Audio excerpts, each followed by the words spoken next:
67 2 உங்களில் எவர் செயலால் மிக அழகானவர் என்பதை சோதிப்பதற்காக அவன் மரணத்தையும் வாழ்வையும் படைத்தான்.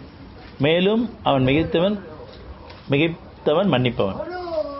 செயல்பாடு 2 செயல்பாடு இருக்குது. ஒன்று அவசரத்தில் செயல்படுறது இருக்குது, பொறுமையில் செயல்படுறது இருக்குது. பொறுமையில் அல்லாவுடைய ஞானங்களுக்கு கூட செயல்படுற செயல்பாடு. அவசரமாக சாப்பிட்றதும் இருக்குது, பொறுமையாக சாப்பிட்றதும் இருக்குது.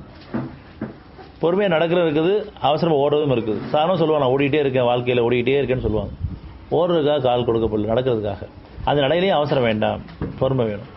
அதனால் எல்லா வகையிலையும் பொறுமையோடு செயல்பட்டுன்னு சொன்னால் அது அழகான செயலாக இருக்குது. பொறுமையோடு பேசணும்னு சொன்னால் அழகான பேச்சாக இருக்குது. பொறுமையோடு நம்ம ஒவ்வொரு காரியம் செய்யும்போது அழகான செயலாக இருக்குது, சுகமான அனுபவமாகவும் இருக்குது.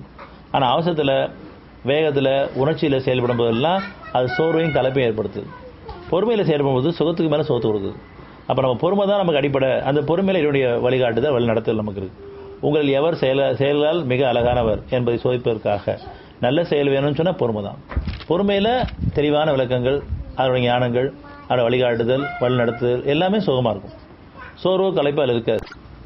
சாப்பிட்றதே ஒரு பெரும் போராட்டமாக இருக்குது. சார் அவசரமாக சாப்பிடணும் காரணமாக நமக்கு தான் சாப்பிட்றோம், அவசரமாக சாப்பிட்றோம், வேர்த்து விருத்து போயிடுது. அதுக்கு நம்ம தத்துவத்தில் என்ன சொல்லுவோம்னு சொன்னால் உண்ட மயக்கம் தொண்டனுக்கு உண்டுன்னு சொல்லுவோம். சத்தியம் என்ன சொல்லுதுன்னு சொன்னால் சோறு களைப்பு தீங்கிறதுக்கு தான் உணவு. ஆனால் சோறு களைப்பு வருதுன்னு சொன்னால் நம்ம அவசரமாக சாப்பிட்ருக்கோம், இருவுடைய நேர் இல்லாமல் சாப்பிட்ருக்கோம். இப்படி ஒவ்வொரு காரியமும் அவசரத்தில் செய்யும்போது, உணர்ச்சியில் செய்யும்போது சோர்வும் களைப்பும் தான். அமைதியிலையும் பொறுமையிலையும் செய்யும்போது சுகத்துக்கு மேலே சுகம். அப்போ நமக்கு அடிப்படை தேவை அமைதி, பொறுமை. அந்த அமைதியும் பொறுமை இறைவன் கேட்டோன்னு சொன்னால் பாக்கியமுள்ள வாழ்க்கை நம்ம இருக்கிறோம்.